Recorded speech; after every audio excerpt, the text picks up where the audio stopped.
তোমাকে কখনো একা রাখবো না, এটাই ঠিক করেছি। কি তোমাকে কখনো একা কোথাও ছাড়বো না। সত্যি সত্যি সত্যি বলছি? বাঁচালে, সত্যি বলছি, আমাকে বাঁচালে, তুমি আমাকে বাঁচালে সৌরভ। সৌরভ, ও বাড়িতে তো জিয়া আছে। জিয়া এমন একটা ঘটনা ঘটিয়েছে যে তুমি চাইলেও আর কখনো ওর সঙ্গে স্বাভাবিকভাবে কথা বলতে পারবে না। তুমি পারবে। আমি আসলে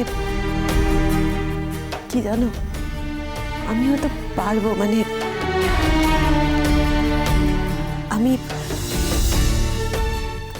জি আমার ছোট বোন সৌরভ, আমি জানি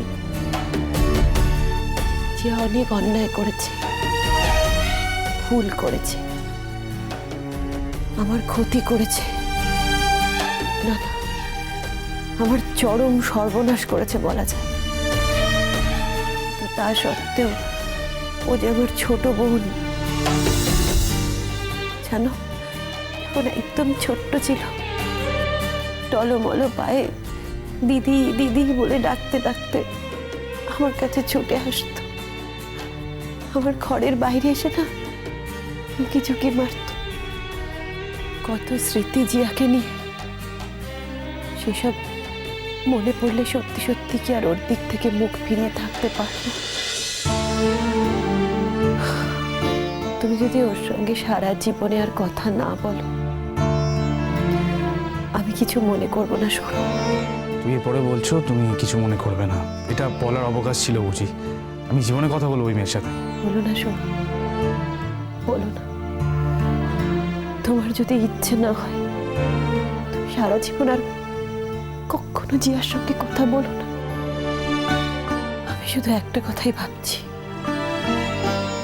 এইটুকু বয়সে মেয়েটা এত নষ্ট হয়ে গেল কি করে? শোনো, যার মধ্যে নষ্ট হওয়ার বীজ থাকে সেটা ওই অল্প বয়স থেকে শুরু হয়ে যায়। তোমরা বুঝতে পারো না, বুঝতে পেরে আরো প্রশ্রয় দিয়েছো, আরো প্যাম্পার করেছো।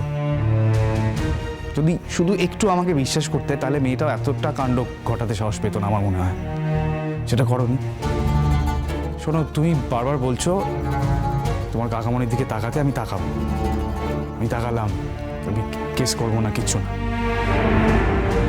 তো একটা কথা খুব ভালো করে বুঝে নাও, তোমার বাপের বাড়ি যে কেউ, যে কোনো লোক এই বাড়িতে আসতে পারেন, তাদের জন্য আমার বাড়ির দরজা সবসময় খোলা। কিন্তু মেয়েটি তোমার বোনের পরিচয় এই বাড়িতে কিন্তু কোনোদিন আসবে না।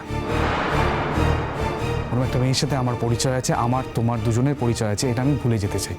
বুঝতে পেরেছো? তাই হবে, তাই হবে সৌরভ। আমার তো বরাবর কি কি কি কি ও দেখো আবার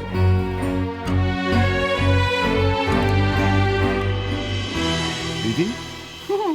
আর দিদি বলতে হবে নাকো, দিদি না এলে তো কেউ একটা আগ বাড়িয়ে খোঁজও নাও নিকো। কি ভাবলে দিদি মরে গেছে? আরে বাবা, তুমি আবার রাগ করছো দেখছি। আমি তো তোমার কাজটাই করছি দিদি। তোমার বৌমা যাতে ভালোভাবে থাকতে পারবে, যত্নে রাখতে পারে, সেই কাজটাই করছে। এতে আমার অপরাধটা কোথায়?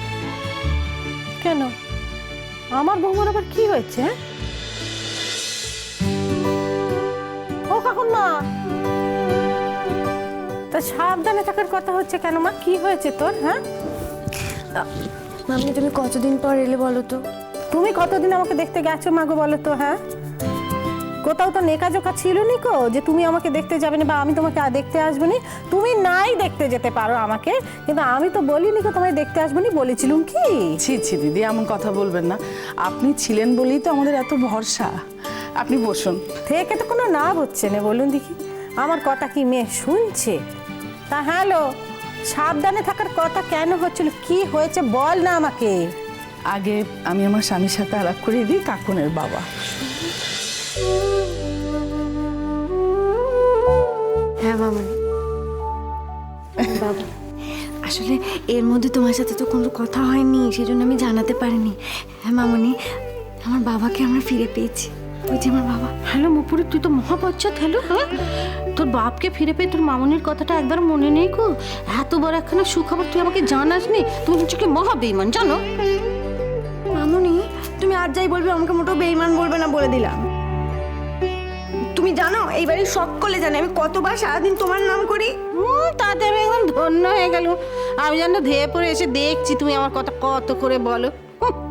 কত করে বলো আমার জানা। ও মা, দিদি ভাবছেন হ্যাঁ ছুটে পড়ে এসে মেয়ের সঙ্গে কেমন ধরে ঝগড়া করতেছি, কিছু মনে করবে না, ওর সঙ্গে অমন ধারাই সম্পর্ক। আপনাদের মেয়েকে খুব ভালোবাসি কি না, ওই জন্য অমনই ঝগড়া করি। তা ও দাদা, একদিন কোথা ছিলেন? হ্যাঁ আসেন না কেন? এই যে মেয়ে কত কষ্ট পেয়েছে বলুন দেখিনি। হ্যাঁ, মেয়ে তো একটা সময় আশা ছেড়েই দিয়েছিল যে বাপ বোধহয় আর ফিরবে নি। তো এসেছেন, খুব মঙ্গল করেছেন, বুঝেছেন? খুব ভালো হয়েছে। ভগবান যা করে সব মঙ্গলের জন্য করে, একটা দিক নেয় আরেকটা দিকে ঠিক দিয়ে দেয়। নমস্কার। আমার মেয়ের মুখে আপনার কথা খুব শুনেছি, তো আপনাকে দেখার আমার খুব ইচ্ছে হয়েছিল। আজকে ঈশ্বর সেই অঙ্কটা আমাকে মিলিয়ে দিলেন। আপনি একেবারে সত্যি সত্যি সাক্ষাৎ প্রতিমা।